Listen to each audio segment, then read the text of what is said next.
경매를 입찰을 하시려면은 이 사이트를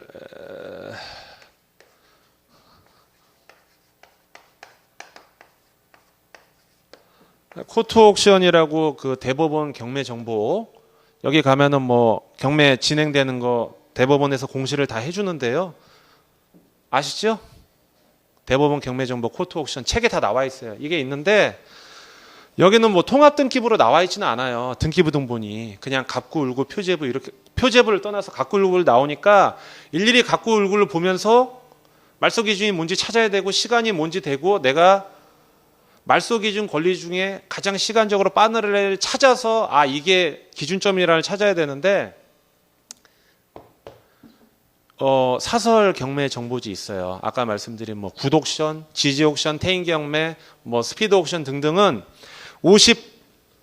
50페이지 보시는 것처럼 50페이지 보면 등기부 현황이라고 있거든요. 임차인 현황 말고 그런 식으로 아예 통합 등기부를 만들어 놔요. 예, 갑구, 울구 이런 거를 시간 제별로 딱딱 해가지고 말소 기준 권리를 한눈에 볼 수 있게 해주고 중요한 거는 남이 해준 거를 보는 것도 좋지만 그거 하는 거는 이제 그 사설 경매 정보지에서 기계가 하지 사람이 하는 게 아니기 때문에 가끔은 말소 기준 권리가 틀릴 수도 있기 때문에 내가 등기부 등본을 보고 직접 말소 기준 권리를 찾고 갑구, 울구 중에서 찾고 이렇게 50페이지에 있는 등기부 현황처럼 만들어 보는 것도 실력을 느는 게 상당히 빨라요.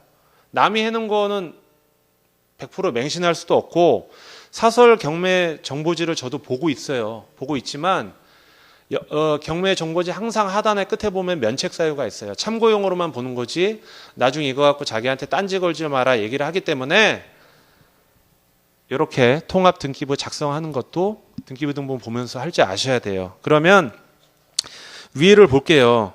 등기부 현황 위에 50페이지 채권액 합계가 6억으로 되어 있는데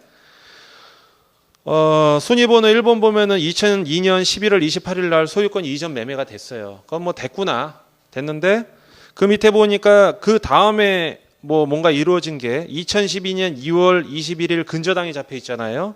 우리은행, 우리금융 뭐 저축은행 뭐 16억 9천 말소 기준 등기 제가 딱 써졌죠. 비고에. 그리고 밑에는 뭐 가압류 어쩌고 저쩌고 임의경매인데 다 지워지겠죠. 예. 지워지면은 그 말소 기준 권리 밑에 3번부터 7번까지 왼쪽으로 짝대기를 딱 그어 놓으세요. X표를 하든지. 그거 습관 들이셔야 돼요. 예. 그리고 우리가 이제 말소 기준 권리를 찾을 때 이게 이제 말소 기준 권리라고 치면은 기준 권리가 이렇게 있으면 단순히 이제 뭐 등기부 등본을 보고 기준 권리를 찾고 인수냐 소멸인가를 공부상으로 찾을 수 있잖아요. 그렇죠? 근데 인수하는 부분에 있어서 등기부에 나타나지 않는 사람이 있어요. 임차인이 월세방 사는 임차인이 등기부에 등재가 되나요? 안 돼요. 전세권 등기나 임차권 등기 하고 있지 않은 웬만한 90%의 사람들은 뭐 다가구 사는데 전입신고만 하지 뭐 등기 안 한단 말이에요. 근데 이게 만약에 1월 5일이에요. 기준 권리가 1월 5일인데 2015년 1월 5일인데 여기 임차인이 2013년에 들어왔어요. 예. 임차인 같은 경우 물론 임차인 말고 다른 경우도 있지만은 뭐 순서를 따질 수 없는 것도 있지만 이제 예를 들어서 임차인 같은 경우는 말소 기준 권리 위에 있잖아요. 순위적으로. 그럼 인수예요. 인수. 예. 등기부에 기재됐다고 해서 기재가 안 됐다고 해서 무조건 내가 1등이 아니고요. 등기부에 기재 안 된 뭐 채권자나 대표적인 뭐 임차인이 채권자가 되겠죠. 예. 요거는 인수인지 아닌지는 등기부 등본에 나와 있지 않기 때문에 다른 방법으로 인수를 해야 될지 안 해야 될지를 확인을 해야 됩니다. 그 다른 방법은 뭐냐면 아까 말씀드렸지만은 두 번째 시간에 말씀드렸지만 집행관이 가서 현황 신고하죠. 임차인이 예를 들어서 임차인이 2013년 1월 1일 날 전입을 했다고 하더라. 집행관이 봐서 뭐 보증금이 1억에 월세가 100일 하더라. 얘기를 듣고 적었고 또 아까 배당 요구 종기일 날 권리 신고를 하지요. 이해관계인이 만약에 임차인이면 저도 2013년 1월 1일 날 계약서 보시면 알겠지만 계약서 첨부하거나 들어왔고 보증금 1억에 월세 100만 원 있어요. 그거는 현황 조사서에서도 있고 매각물권 명세에서 공시가 돼요. 그건 등기부에 나타나 있지 않지만 법원의 공적 서류를 보고 기준권리보다 위에 임차인이 하나 있는데 얘가 1억짜리가 버티고 있구나. 그거를 중간에 끼워 넣어야 된단 말이에요. 예. 그렇게 보시면 됩니다. 근데 실질적으로 뭐 공부상에 있는 그 등기부상에 있는 기준권리를 찾는데 갖고 울고 비교해서 막 이렇게 하면 시간 많이 걸려요. 내가 할 줄만 알면 되고 그게 탄력 받으면 아까 50페이지 보시면은 경매 정보지 아까 50페이지 맞나요? 몇 페이지야? 우리가 지금 몇 페이지? 50페이지 맞네요. 50페이지 보시는 것처럼 통합 등기부 만들어진 게 있어요. 경매 정보지. 웬만해서는 오타가 안 나거든요. 그걸 보시고 빨리 판단하시면 돼요. 우리가 무슨 뭐 경매 물건 없어서 날리고 낙찰 못 받아서 날린데 등기부 등본 보고 갑구 을구 보고 뭐 통합 등기부 작성해서 말소 기준 찾고 근데 그거는 한 번쯤은 하시면 좋아요. 좋은데 그런 거에 시간 많이 뺏기기에는 우리 인생이 너무 짧고 세상이 너무 좋아졌어요. 예. 그래서 이제 사설 정보지는 취향에 따라 보시면 돼요. 지지 옥션은 저 50페이지에 있는 거는 가로형으로 돼 있고요. 지지 옥션은 세로형으로 돼 있으니까 원하시는 대로 유료로 결제하셔서 참고적으로 보시면 어떤 물건을 서치하거나 선택을 하는데 좀 스피드하게 할 수 있어요. 예. 참고로 하시면 되고 그 다음에 이제 50페이지 밑에 보면 임차인 현황 있잖아요. 주거용 전부 전입일이 2013년 12월 2일입니다. 2013년 12월 2일. 자, 칠판을 보세요. 예. 임차인이 2013년 12월 1일 임차인. 그 다음에 아까 근저당이 좀 불러주세요. 며칠이죠? 2월 21일이요. 예, 자 여기를 보세요. 그거 보시지 마시고. 근저당이 말소 기준 권리였잖아요. 시간적으로 얘가 빠르죠? 임차인은 느리고. 이건 소멸이에요. 예. 보증금이 1,000억이 있건 10,000억이 있던 간에 얘보다 늦으면 끝이에요. 임차인도 이런 식으로 다 끝나는 거예요. 예. 보증금이 미상이든 있든 없던 간에 시간적으로 후순이잖아요. 그럼 끝이에요. 예. 그래서 보시면은 책을 한번 보세요. 책 보시면 임차인 현황 보시면 전입 확정 배당이 있는데 전입일이 있고 그 다음에 확정일이 있고 배당 요구일이 있는데 보증금 차임이 2,700만 원 있고 대항력이 없다고 나오죠. 대항력이 없다는 거는 말소 기준 권리보다 후순이기 때문에 너는 나가 그 얘기를 한 거예요. 그 다음에 배당 예상 금액은 소액 임차인이다. 그건 나중에 이제 소액 임차인 제가 말씀드릴 건데 그러면 대항력 얘기가 나왔으니까 우리가 권리 분석 두 가지가 있거든요. 권리 분석이 두 가지가 있어요. 권리 분석 두 가지가 있는데 등기부 보고 말소 기준 권리 찾아가지고 하는 거하고 임차인 분석을 해야 돼요. 임차인 분석. 사실은 뭐 등기부 등본 보고 하는 거는 뭐 저게 다 등기부 등본을 보든 통합등기부 사설 정보지를 보든 그냥 보면 나와요. 그냥 나오는데 말소 기준 찾는 것도 금방 찾는데 임차인 분석을 잘해야 돼요. 이게 키포인트라고. 임차인이 얻는 경우도 있겠죠. 소유자만 있는 경우도 있는데 임차인이 있으면 얘가 인수인지 소멸인지를 봐야 되는데 인수면은 제가 아까 말씀드렸죠. 인수라면은 뭐 임차인이 대항력이 있을 거고 대항력. 소멸이면은 뭐 대항력이 없겠죠. 대항력이 없겠죠. 그러면 우리가 알아야 될 게 저쪽은 됐고 대항력은 뭐고 소멸은 뭐냐? 대항력이 뭐냐? 이걸 알아야 되고 또 소액 보증금을 받는 사람이 있어요. 그 다음에 이제 확정일자 받는 것도 있고 사실은 보면은 이제 주택 경매 같은 경우는 임차인 분석이 키포인트예요. 임차인 분석. 임차인 분석 잘못하면 보증금 내가 떠안을 수 있거든요. 이거는 그냥 하시면 한다고요. 그러면은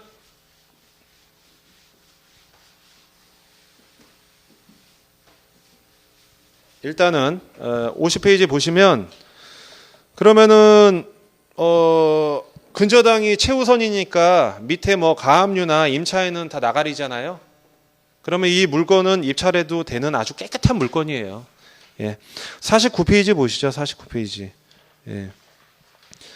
그 물건이 이제 이렇게 되어 있는데 오른쪽에 좀 잘려 나갔는데 인천광역시에 있는 신흥 아이파크 아파트인데 뭐 제가 요거 보는 법도 알려드리겠지만 물건 종별은 아파트고 대지권 건물 면적 왼쪽 상단 하단에 보시면 임의경매 있죠. 아까 1교시에 말씀드린 거 개시결정이 임의경매 위에 1월 27일 날 됐고 그 다음에 오른쪽에 보시면은 감정가 있고 한 번 유찰돼서 최저가 유찰되면 이제 서울 같은 경우는 보통 한 번 유찰 20% 저감하는데 경기도는 30%하고 법원마다 좀 틀려요. 그리고 보증금은 10% 법원에서 정한 거 대법원은 최저가의 10%인데 이 물건을 딱 봤을 때 49페이지를 보고 아파트잖아요. 다음 장을 넘겨보세요. 그 물건을 보자마자 내가 50페이지를 보고 등기부 현황과 임차인 현황을 보고 나서 바로 결론이 나와야 돼요. 이거 문제 있나 없나? 결론은 문제가 없잖아요. 말소 기준권리 밑에 다 소멸되기 때문에 내가 인수사항이 없단 말이에요. 그러면 그럼 이 아파트는 들어가도 되는구나. 그렇게 판단하시면 돼요. 판단하시자마자 이제 내가 현장으로 뛰어가서 현황 조사서에 있는 거와 일치하는지 그다음에 시세가 어떻게 되는지 공과금이 어떻게 됐는지 내가 이거 얼마에 써서 얼마에 팔면 남는지 임차인은 보증금 월세가 얼마가 나오는지 그걸 하셔야 돼요. 자 이렇게 되는 건데 자 보시면 52페이지 한번 보세요. 52페이지. 예. 52페이지 보시면은 등기도 안 됐는데 자 보시면 아까 말소기준권리 말씀드렸잖아요. 여기 보세요. 예.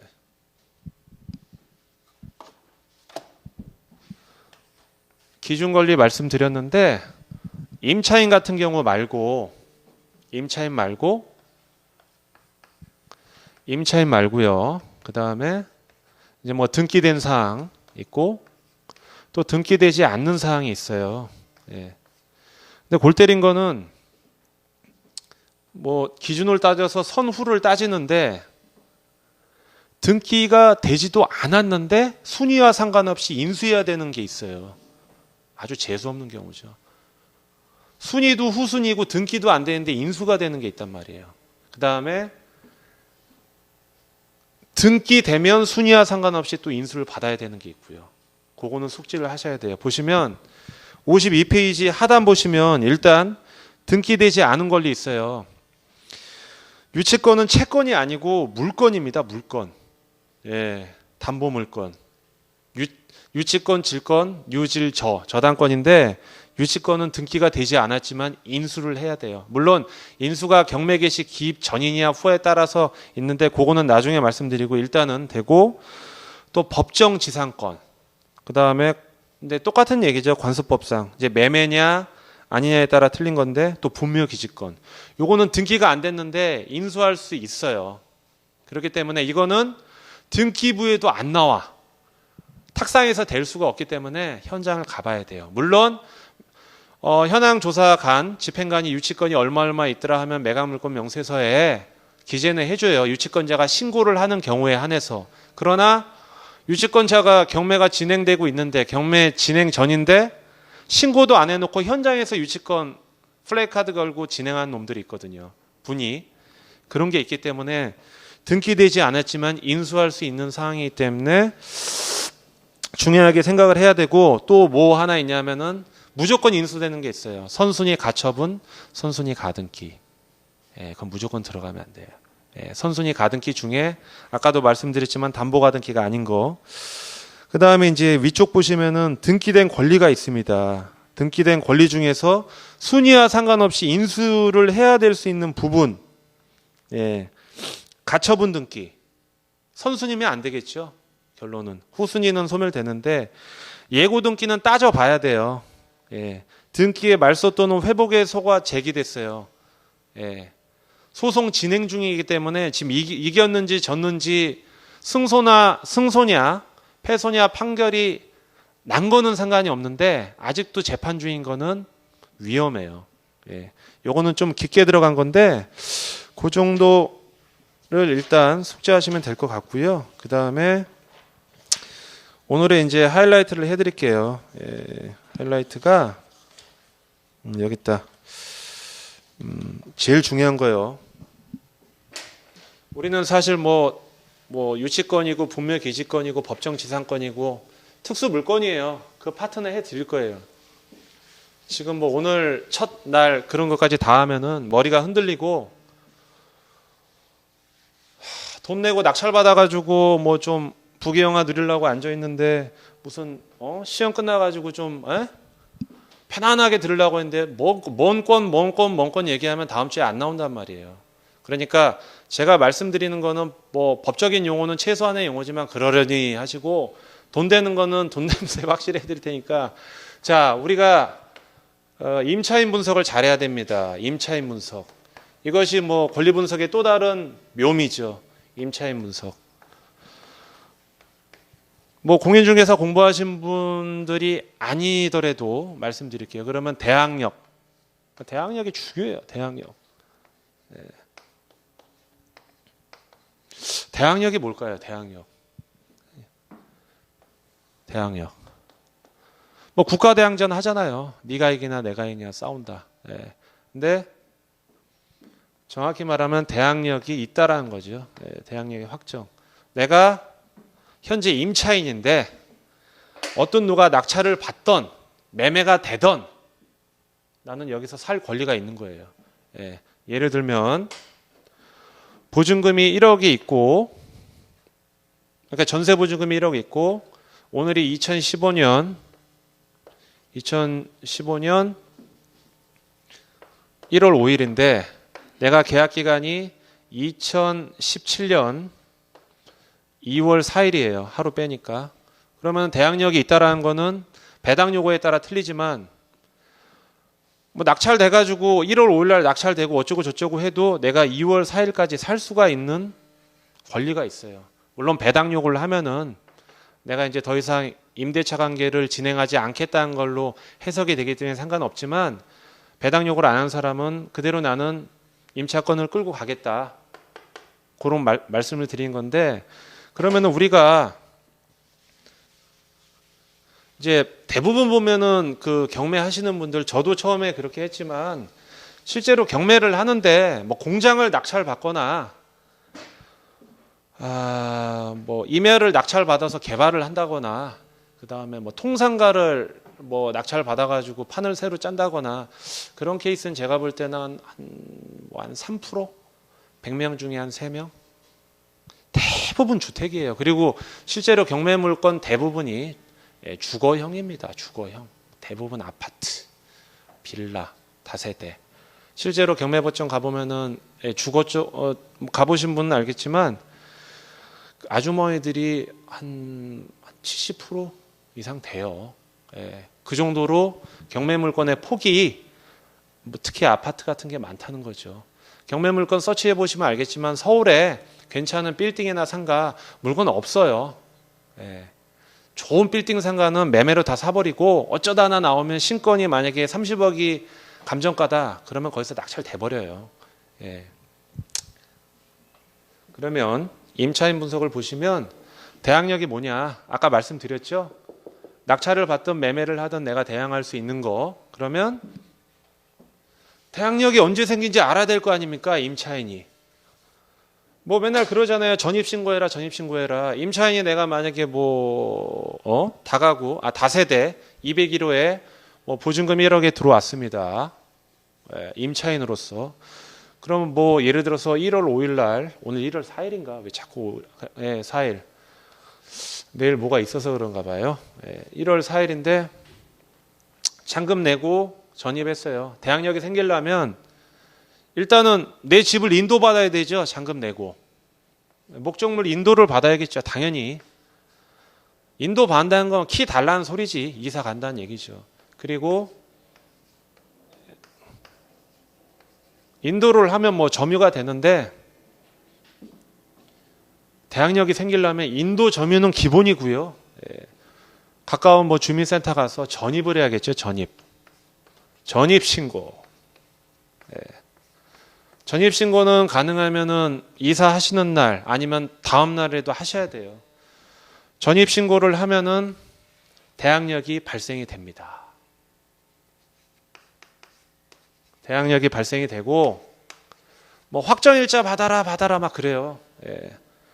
요것도 동사무소 가면은 해줘요. 별거 없어요. 계약서에 도장 하나 찍어주는 거예요. 일종의 뭐 우체국 가면은 내용 증명 보내면은 내 거 하나, 우체국 하나, 받을 사람 하나 그런 식이잖아요. 확정일자 도장 찍어주면 대항력은 말소 기준보다 위냐 밑이냐 그걸 따지는 순서를 정하는 거고요. 그 다음에 확정일자는 우선 변제권.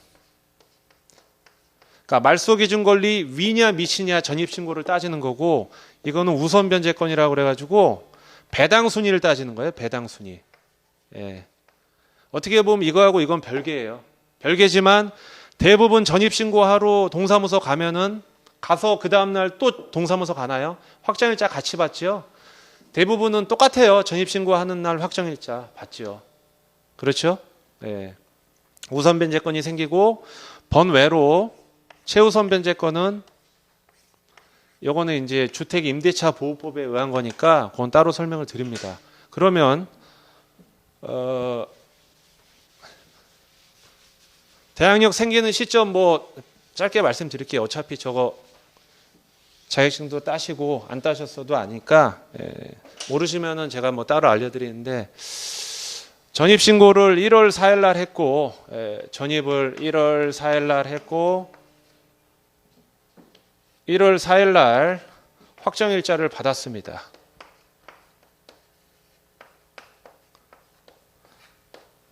자, 이거를 그럼 여기서 대항력이 생기는 시점이 언제죠?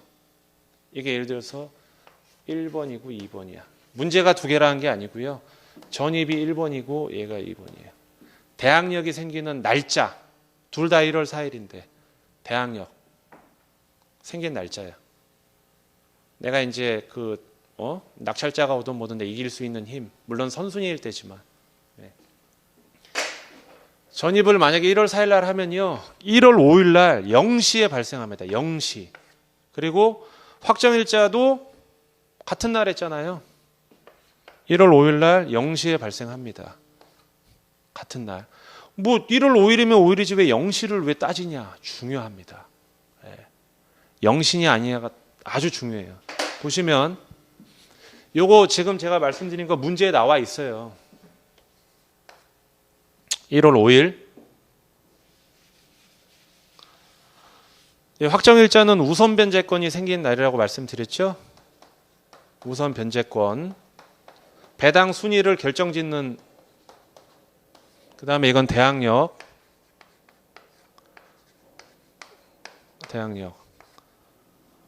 1월 4일 전입일자는 1월 5일 날 이길 0시에 생겨요. 이건 당연한 건데 확정일자 우선 변제권 내 배당 순위 이거 언제 생긴지 아세요? 이거는 아까 같은 경우는 같은 날이었지만은 얘를 따라가니까 0시인데 우선 변제권 같은 경우는 전입을 오늘하고 확정일자를 내일 했으면요. 요거는 당일날 발생돼요. 당일날 1월 5일 날. 근데 0시에 발생되는 게 아니고 당일이라고 하면은 보통 9시 기준으로 이후로 봐요. 그러면은 똑같은 1월 5일이라도 이제 분리를 해보면 얘가 더 빨라요. 얘가 빠르다고요. 이걸 왜 이 짓을 하냐. 자, 볼게요. 야, 이거 너무 크게 썼나. 글씨가 너무 크죠, 이게. 미친 것 같은데. 그러면 1월 5일 날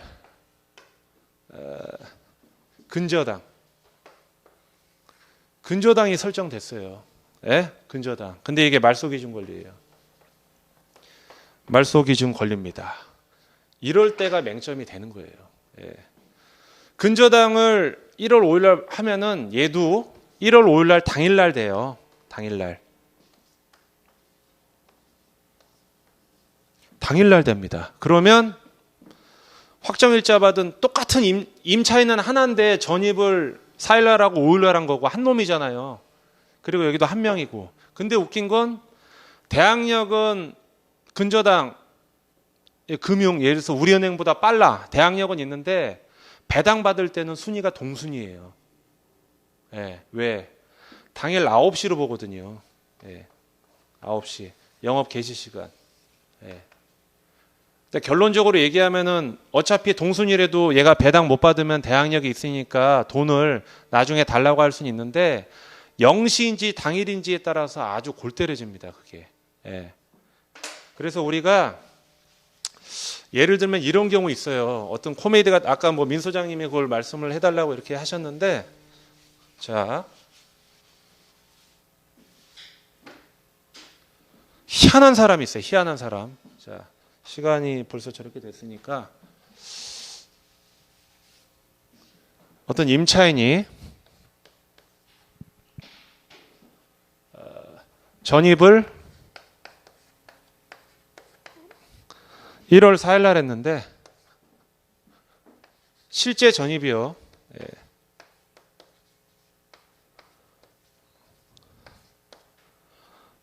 1월 4일이라고 하면 11월 4일 날 했는데요. 1월 실제 전입, 실제 산입을 1월 4일 날 했는데 확정일자는 1월 4일 날 하고요. 전입한 날 2015년으로 따지면 전입 신고를 2014년 3월에 했어요. 3월 2일 날. 예. 근데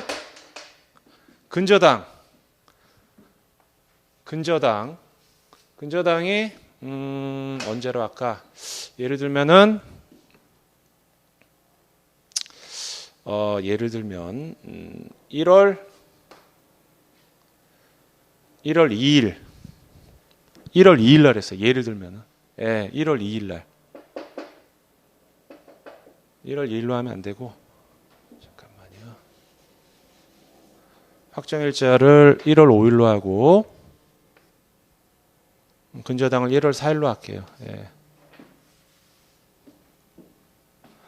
예를 들면 이 사람이 확정일자 우선 변제권을 떠나서 전입을 2015년 1월 4일 날 했으면 이게 2015년이거든요.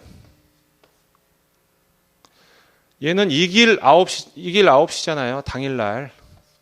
1월 5일 9시잖아요.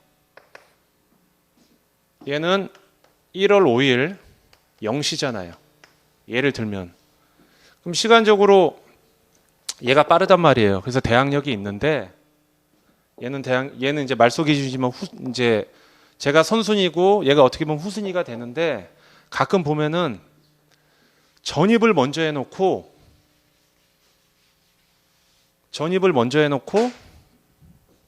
전입은 실제로 했는데 확정일자를 먼저 받아놓고 전입을 나중에 한 사람이 있어요. 나중에. 그 기간에 근저당이 설정돼가지고 대항력이 없는 경우가 있거든요. 그건 두 가지가 있어요. 이제 뭐 다 그런 건 아닌데 전입을 그날 1월 4일 날 했다가 무슨 사유에 의해서 잠깐 전출을 했는데 확정일자도 같이 받았겠지. 전입하고 확정일자를 같이 받았는데 무슨 사유에 의해서 전입을 잠깐 뺐다가 들어오는 기간에 근저당이 설정되어 있는 경우가 있어요. 그때는 뭐 세대 학과라던가 뭐 가족을 이렇게 심어놓고 하는 경우도 있어요. 불법적인 건 아닌 건데 그런 경우가 아닌 이상 이제 경매물건 보다 보면 확정일자는 있는데 전입 날짜가 없는 경우가 있어요. 그런 경우. 그런 거는 우리가 문서로 봤을 때 통상적인 사람은 전입하면 동사무소에서 두 개를 같이 하던가 두 개를 같이 한 게 통상적인데 하나만 하고 하나만 안 한 경우는 우리가 사실 일반인으로 봤을 때 의심해야 될 부분이 있어요. 동사무소에서 할 거 하지 왜 하나만 하겠어요. 네, 그거는 이제 나중에 가장임차인 색출한 법에서 알려드릴 건데 이제 제가 마무리를 해드리면은 이제 권리분석은 아까 말씀드린 대로 말소 기준 권리를 찾으시고 그 다음에 임차인 분석을 해가지고 임차인이 선순위 인수될 건지 안 될 건지 대항력이 있는지 없는지 그런 걸 따지셔야 됩니다. 그리고 페이지 보시면은 53페이지가 있어요. 예. 53페이지부터 보시면 57페이지까지 57페이지까지 10문제거든요. 10문제. 지금 말씀드린 거를 풀어 오실 수가 있어요. 아주 기본적인 거거든요. 소멸 기준 권리를 찾고 인수인지 소멸인지 그렇게만 풀어 오시면 될 것 같습니다. 그리고 이제 제가 사례는 원래 한 강의 끝나고 바로바로 해드리는데 오늘은 이것저것 할 게 있어서 못했고요. 제가 이론 강의 기본적인 거 끝낼 거 빨리 끝내버리고 한 2주나 2주 반, 3주에 끝내버리고 마지막 주차에 이론 대인 거를 가지고 이론 중에서도 실전 이야기는 있는데 마지막 주차에 그 케이스로 다 해드릴 거예요. 그리고 오해하실 민 소장님은 이런 쓸데없는 이론은 하진 않고, 쓸데없는 건 아니고 기본적인 이론은 하지 않고요. 바로 진행을 할 겁니다.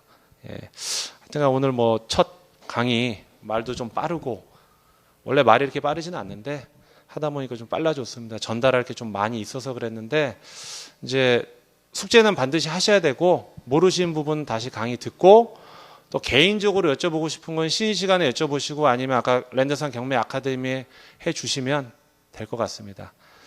오랜 시간 수고하셨습니다. 다음 주에 뵙겠습니다. 감사합니다. 예.